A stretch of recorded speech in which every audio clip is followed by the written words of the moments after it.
Welcome to double seven media. నేను మీ ఆదినారాయణ. వైఎస్ఆర్ కాంగ్రెస్ పార్టీకి మరో చాక్ తగిలింది. తెలంగాణకు సంబంధించిన ఆర్ కృష్ణయ్య రాజ్యసభ సభ్యుని ఎంపీకి రాజీనామా చేయడం జరిగింది. గతంలో వైఎస్ఆర్ కాంగ్రెస్ పార్టీ అధికారంలో ఉన్నప్పుడు తెలంగాణ ప్రాంతానికి చెందిన ఆర్ కృష్ణయ్యకు రాజ్యసభ ఎంపీ సీటు కేటాయించడం జరిగింది. ప్రస్తుతం ఆయన ఆ సీటుకు రాజీనామా చేయడంతో రాజ్యసభ చైర్మన్ ఆమోదించి ప్రస్తుతం రాజ్యసభ సీటు ఖాళీగా ఉందని ప్రకటన కూడా విడుదల చేయడం జరిగిందనేది ఇప్పుడు సోషల్ మీడియాలో విస్తృతంగా ప్రచారం అవుతున్న వార్త.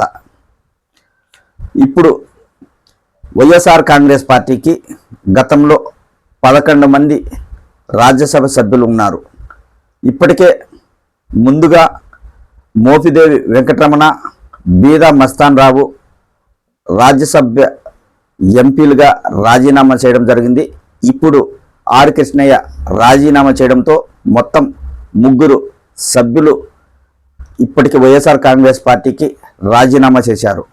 మొత్తం 11 మంది రాజ్యసభ సభ్యుల్లో ఇప్పుడు ప్రస్తుతం 8 మంది మాత్రమే వైఎస్ఆర్ కాంగ్రెస్ పార్టీకి ఉన్నారు. ఇప్పుడు ఆర్ కృష్ణయ్య రాజీనామా చేయడం వైఎస్ఆర్ కాంగ్రెస్ పార్టీకి షాక్గా చెప్పవచ్చు. రాబోయే రోజుల్లో ఇంకా ఎంతమంది వైఎస్ఆర్ కాంగ్రెస్ పార్టీ రాజ్యసభ సభ్యులు వారి పదవికి రాజీనామా చేస్తారో వేచి చూడాలి. మొత్తానికైతే వైఎస్ఆర్ కాంగ్రెస్ పార్టీకి దెబ్బ మీద దెబ్బ తగులుతుంది.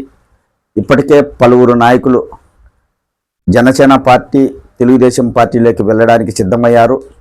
ప్రస్తుతం జగన్మోహన్ రెడ్డికి అత్యంత ఆప్తుడైన బాలినేని శ్రీనివాసరెడ్డి కూడా వైఎస్ఆర్ కాంగ్రెస్ పార్టీకి రాజీనామా చేసి జనసేన పార్టీలోకి వెళ్ళడం జరిగింది.